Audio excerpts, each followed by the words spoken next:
Willowbrook Manor had always stood as a grim sentinel on the outskirts of our town, its history shrouded in mystery and dread. A sense of foreboding seemed to emanate from its weathered stones and darkened windows, and no one dared to approach it after sunset. But curiosity, as they say, has a way of luring even the most cautious souls into its grasp, and I was no exception. It was a moonless night when I decided to explore Willowbrook Manor, driven by a curiosity that bordered on obsession. The moon and stars were hidden behind a thick canopy of clouds, casting the manor into near-complete darkness. Armed with a flickering candle and trembling resolve, I stepped across the threshold. The air inside was thick and cold, carrying with it the scent of decay. Cobwebs draped every corner, and dust-covered furniture stood like mournful sentinels in the grand foyer. As I ascended the creaking staircase, I could almost hear the whispers of the past, the echoes of long-forgotten lives that had once called this place home. The hallways seemed to stretch on endlessly, their walls adorned with fading portraits of stern-faced ancestors. It was as if time had come to a standstill within Willowbrook Manor, and I was an intruder in its stagnant world. The silence was oppressive, broken only by the faint rustling of curtains and the occasional drip of water. I ventured deeper into the manor, my candle casting eerie shadows on the cracked wallpaper. Every room I entered bore witness to the passage of time, its contents untouched for decades. Antique furniture lay draped in tattered sheets, and forgotten books gathered dust on sagging shelves. As I explored further, I came upon a door that stood slightly ajar, as if inviting me inside. The room beyond was unlike any other I had seen in the manor. It was a library, but not just any library. The shelves were lined with leather-bound volumes, their spines adorned with intricate symbols and runes that seemed to shimmer in the candlelight. The room had an aura of ancient knowledge, and I felt an irresistible pull toward the books. I reached out to touch one, and as my fingers brushed the aged leather, a shiver ran down my spine. It was as if the book itself was alive, as if it held secrets too profound to comprehend. I opened one of the volumes at random and began to read. The words were in a language I couldn't understand, yet as I read, they seemed to rearrange themselves, forming a story that was both beautiful and haunting. It was a tale of a love that had transcended time and death, a love that had bound two souls together for all eternity. As I continued to read, the room began to change around me. The walls seemed to pulse with a faint, ethereal light, and the air grew colder, as if the very essence of the manor had come to life. I was no longer alone in the room. A presence lingered in the shadows, watching and waiting. I turned to see a figure materialize before me, a woman, her eyes filled with an otherworldly sadness.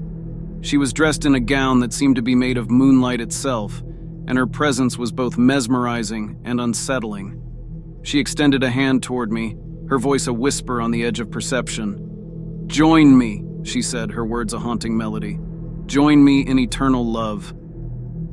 I was torn between fear and fascination, unable to tear my eyes away from her spectral form. Her hand grew closer, and I felt a strange compulsion, as if some unseen force were drawing me toward her. In that moment, I realized the truth about Willowbrook Manor. It was a place of trapped souls, souls bound by a love that had transcended death itself. The room was a portal to their eternal union, a union that I was now being offered. I knew I had a choice to make, a choice that would determine my fate. I could join the spirits of Willowbrook Manor in their eternal love, or I could turn away and leave the manor behind forever. With a surge of determination, I blew out the candle and turned to leave the room. The presence behind me grew cold and distant, and I felt a chill run down my spine. I knew I had made the right choice, but I also knew that the spirits of Willowbrook Manor would never forget my intrusion. As I stepped back into the hallway, the manor seemed to sigh in resignation.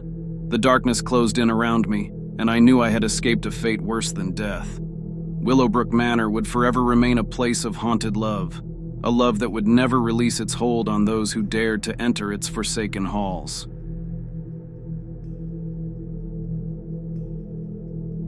Blackwater Island was a place of legends and dark secrets, nestled in the heart of a remote swamp. The locals spoke of a curse that had plagued the island for centuries, a curse that had claimed the lives of countless souls who dared to venture there after nightfall. It was a place I had always been told to avoid, but my curiosity got the better of me one fateful evening. The moon hung low in the sky as I set foot on the rickety bridge that connected the mainland to Blackwater Island. The air was thick with humidity, and the croak of bullfrogs echoed through the swamp. I had heard the stories of mysterious disappearances and eerie happenings on the island, but I had always dismissed them as mere superstition. As I made my way deeper into the swamp, the trees closed in around me like ancient sentinels. The path was overgrown and barely visibly, but I pressed on, my flashlight cutting through the suffocating darkness. The sounds of the outside world faded away, replaced by the haunting chorus of night creatures. It wasn't long before I came upon the ruins of an old plantation house, its once grand columns now reduced to crumbling stone. It stood as a testament to a bygone era, a relic of a time when the island had been home to wealthy landowners and their enslaved laborers. As I explored the ruins, I felt a sudden chill in the air. It was as if a cold wind had swept through the swamp, carrying with it a sense of foreboding. I couldn't shake the feeling that I was being watched, that unseen eyes were following my every move. I continued deeper into the island, my curiosity growing stronger with each step. The path led me to a small, dilapidated church, its roof sagging and its windows shattered. Inside, the pews were covered in moss and mildew, and the altar stood in a state of disrepair. But what caught my attention was a series of faded paintings that adorned the walls. They depicted scenes of a ritual that seemed to involve the sacrifice of a young girl. The images were gruesome and unsettling, and I couldn't help but feel a sense of dread wash over me. As I left the church, I heard a rustling in the underbrush. I turned to see a figure standing at the edge of the swamp, partially obscured by the shadows. It was a woman, her tattered dress and disheveled hair giving her an ethereal, otherworldly appearance. She beckoned to me with a bony hand, her voice a haunting whisper. "Come closer," she said. "I have something to show you." I hesitated, my instincts screaming at me to run. But my curiosity got the better of me and I approached the woman cautiously. She led me deeper into the swamp, her footsteps leaving no trace in the muck. We arrived at a clearing, and my heart sank at what I saw. It was a graveyard, but not a typical one. The tombstones were weathered and overgrown, and they bore no names or dates. Instead, each one was adorned with a crude, hand-carved figure, a figure that looked disturbingly like the woman who had led me there. I realized then that I was standing in a graveyard of souls lost to the curse of Blackwater Island, souls bound to this place for all eternity. The woman pointed to one of the graves, and I saw my own name etched into the stone. "Join us," she whispered, her voice filled with a strange mix of sadness and longing. "Join us in our eternal rest." I turned and fled, the woman's haunting words echoing in my ears. The swamp seemed to come alive around me, the trees twisting and contorting as if to block my path. But I pushed forward, my heart pounding with fear. As I crossed the bridge back to the mainland, I looked back at Blackwater Island one final time. The woman stood at the edge of the swamp, her figure bathed in moonlight. She raised a hand in farewell, and I could swear I saw a tear glisten in her eye. The curse of Blackwater Island had claimed the lives of countless souls, and I had narrowly escaped its grasp.